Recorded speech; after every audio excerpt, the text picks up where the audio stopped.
When my husband and I set out to build an emergency fund while homeschooling our two young kids on mostly one income, plus any part-time work I could do, I thought it would take forever. It wasn't quick or glamorous. What helped most was being honest about every dollar. That change made all the difference for us. Here's how we did it, step by step, in a way that fits real life as a homeschooling, stay-at-home mom. Step 1. Get brutally honest. Track every single dollar for 30 days. You can't build what you don't understand. Before we started saving, I tracked every penny for about a month. That meant every coffee run, every Amazon order, co-op fee, and grocery trip, even the bananas. I started with just paper and pen, but later switched to free Google Sheets. You might find that a simple zero-based budgeting app works best for you if that's your thing. Either way, it helps to give each category its own column: housing, utilities, groceries, homeschool supplies, transportation, insurance, medical, fun or miscellaneous, plus giving, and even impulse buys. The first week of tracking felt tedious. By the second week, I wanted to quit. But when I added everything up at the end of the month, I was shocked. We were losing money in places I hadn't noticed. $47 on random shopping trips, over $50 on forgotten subscriptions, and $65 on just this once takeout because I was too tired to cook after a long day. That's more than $160 each month that could have gone straight into savings instead of wasteful habits. When we finally decided to make a change, our rule was simple: every dollar has a job. If you bring home $3,200 in 1 month, you assign every dollar before the month starts to bills, groceries, the emergency fund, and an upcoming field trip, or new sneakers for the kids. Nothing is left unplanned. This is called zero-based budgeting, and it's especially helpful for irregular homeschool expenses like yearly curriculum, co-op payments, or seasonal activities.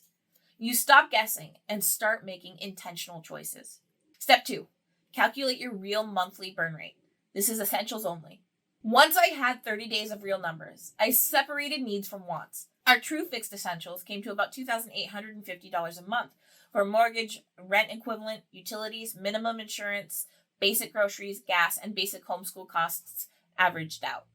The number became our baseline. Homeschooling adds some unique expenses most families don't have, like curriculum, co-op dues, paid classes, or sports for socialization, books, and supplies. I took our biggest yearly homeschool costs, divided them by 12, and added that amount to our monthly true cost of living. This way, we weren't surprised every August when it was time to buy a new curriculum. Your emergency fund goal should be based on your essentials, not your total spending. Try to save at least 3 to 6 months of essentials in a high-yield savings account. We started with a $1,000 goal, which was our mini emergency fund phase. Then we worked towards saving 3 full months of basic expenses. It's important to note that 3 to 6 months is the minimum for an emergency fund. If you want to be extra prepared, especially after what many of us experienced during the COVID years, you could even aim for a 12-month emergency fund. Do what's right for you and your family, but take it one step at a time. Step 3, create the bare bones budget and cut ruthlessly. This is where things get serious. I looked at our track numbers and asked each category, can we live without this? Or do it for less, without losing our sanity or what matters most in our homeschool? We dropped the gym membership and started using free YouTube workouts. We canceled 2 streaming services and kept just one, sometimes switching which one we use. We switched to a cheaper phone plan. Groceries changed the most. Meal planning became essential. We started buying staples in bulk at Costco, and I made sure to use what we already had in the pantry before buying more. For homeschool specifically, we saved hundreds by using the library, holds are your best friend, swapping curriculum with other families, printing free or low-cost resources instead of buying new workbooks every year, choosing play-based, interest-led learning for the preschool years. That means lots of nature walks, libraries, story times, and hands-on activities that cost almost nothing. We also bought used curriculum from Facebook Marketplace, homeschool swap groups, thrifting, or online used bookstores. We didn't cut out all of the fun. We kept a small fun money category because burnout is real when you're homeschooling and trying to work part-time. It was less than before, but we planned for it instead of spending without thinking. Step 4, increase income in ways that actually fit homeschool life. Cutting expenses is only part of the solution. The other important step is finding ways to increase your income without giving up the reason you chose to stay home with your kids. Homeschooling gives you flexibility if you use your time well. Many stay-at-home moms have built side incomes around their homeschool routines, like content creation, digital products, or other creative work and have turned those efforts into meaningful extra money for their families. It's inspiring to see what's possible when women get resourceful, but it doesn't look the same for everyone, and it rarely happens overnight. During that time in my life, I got creative during nap times and after the kids went to bed. Even though I'm a retired agent now, I once studied for and earned my real estate license while homeschooling my oldest. That experience taught me a lot about balancing focused study time with the unpredictable rhythm of preschool days, and it let me work part-time while keeping our family's priorities first. Getting that license and handling flexible client showings or paperwork during quiet hours was a good fit for our homeschool life, and it can still be a great option for other moms who enjoy that kind of work. If content creation interests you, many women are doing well by honestly sharing their real, imperfect homeschool journeys. This includes gentle preschool days, short 20-minute learning blocks for busy moms, free social ideas like park meetups and library story times, and realistic daily schedules that help avoid burnout. Some create short essays, simple videos, or social media posts that eventually bring in affiliate income from books and resources they truly love, or they design and sell digital printables and low-content items. Others find success with homeschool-themed merchandise like shirts with messages such as Life, Liberty, and Homeschool. It's not a huge amount at first, but even an extra $300 to $6 in income in some months can make a real difference when it goes straight to your emergency fund or other goals. The key is not to expect this path to pay the bills right away. Treat it as a slow building supplement while keeping your main focus on your children. There are plenty of other realistic part-time work from home ideas that stay-at-home homeschooling moms often use successfully. Here are some that can be done in short bursts without pulling you away from your core homeschool hours. Virtual assistant roles or freelance writing, editing, and admin work. Many platforms let you take on small projects that fit into 1 or 2 hour blocks during nap time or evenings. You could also sell gently used curriculum, kids' clothes, toys, or household items on Facebook Marketplace, eBay. This is often quick cash with minimal ongoing effort. You could also offer occasional babysitting, mother's helper services, or co-op teaching swaps with other homeschool families in your area. Trade time or earn a little while your own kids play nearby. You could create and sell low-content digital products or printables, like planners, trackers, activity pages. You could sell this on Etsy, which can be designed in short creative sessions and sold passively. Tutoring or teaching online is another option for you. You could teach subjects you enjoy, either one-on-one or through small group sessions scheduled around your family's rhythm. Pet sitting, dog walking, or house sitting for neighbors during daytime hours when your kids can sometimes join you. Or you could take on remote customer service or data entry positions with flexible schedules that let you work from home. No matter which path you choose, the key is to pick income streams that fit around your main homeschool hours. Try to keep your mornings and afternoons for your children's learning, play, and connection time. Use early morning nap times or evenings after bedtime for work. Start small, stay consistent, and remember that even a little extra income, when every dollar is tracked and put toward your emergency fund, adds up faster than you think. This step isn't about becoming a full-time entrepreneur right away. It's about finding steady ways to support your family's goals while still being present for the busy and rewarding life you've chosen. Step 5. Automate everything and pay yourself first. Once we knew our numbers, I set up automatic transfers for the same day my part-time paycheck arrived. Even if it was just $75 or $100 each time in a separate high-yield savings account, it added up quickly because I didn't have to think about it. Automation takes away the monthly decision. The money is saved before I can even change my mind. We also automated our sinking funds, which are separate small buckets inside our savings for things like curriculum, car maintenance, and medical deductibles. This way, the emergency fund itself stayed untouched except for real emergencies. Step 6. Review weekly, adjust monthly, and celebrate the small wins. About once a week, I spend 10 to 15 minutes reviewing the past week's spending.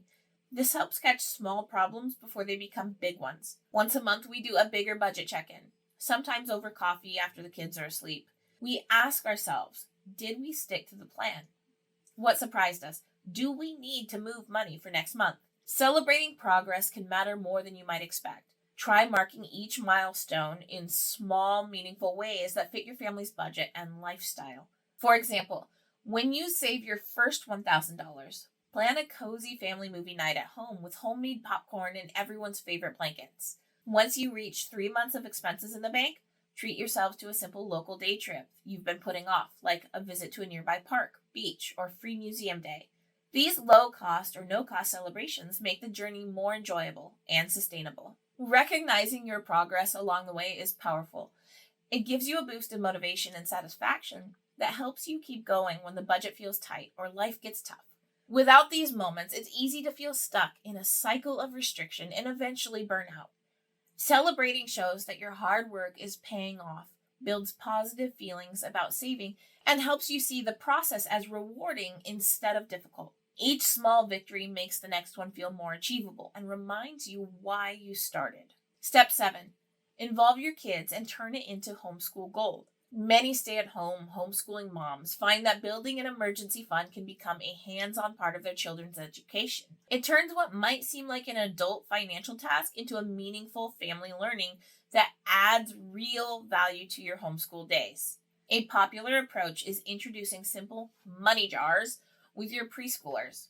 One for saving, one for spending, and one for giving. Even young children around 3 or 4 can start to understand ideas like setting some money aside in the bank for when things break or if you need it later. You can use everyday moments like explaining why you might say, "not today," at the store to teach lessons in contentment, delayed gratification, planning ahead, and good stewardship. As kids grow older, you can expand these activities with more structured lessons for their age, like helping them track a small allowance, practicing price comparisons during grocery trips, or exploring basic investing ideas with a few dollars in a custodial account. Homeschooling offers the perfect flexible environment to make these lessons come alive through real-life experiences instead of just workbook exercises. Many moms find that involving children this way doesn't just support the family's emergency fund goals. It turns budgeting into homeschool gold.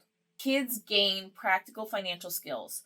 The whole family feels more united around shared values, and the process feels purposeful instead of restrictive. It reinforces your own commitment while giving your children skills that will serve them for a lifetime.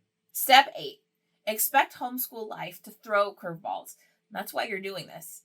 Homeschooling doesn't follow a regular 9-to-5 schedule. Some weeks you're busy with a project and miss grocery shopping. Other weeks, someone is sick and your part-time work hours drop. Field trips, co-op events, or a great curriculum sale can pop up without warning. Having an emergency fund along with sinking funds for known expenses lets you say yes to good opportunities and handle surprises without messing up your plans. There could be a month when both kids get the flu one after the other and part-time hours drop. If you have 3 months of essentials saved, you don't have to worry about the lost income. That peace of mind is worth every tracked dollar and every skip takeout meal. Step 9. Keep the long view and protect your why. Some months you might only add $50. Other months you might have to take some out for a real emergency. Progress isn't always steady, and that's okay. The goal isn't perfection. Instead, it's about being consistent and intentional. For us, the deeper reason was freedom. Freedom to keep homeschooling even if my husband's job changed. Freedom to handle medical surprises without going into debt. Freedom to show our kids that money is a tool, not a master. Whenever I felt like giving up on tracking or sticking to a tight budget, I remembered that vision. Start smaller than I did.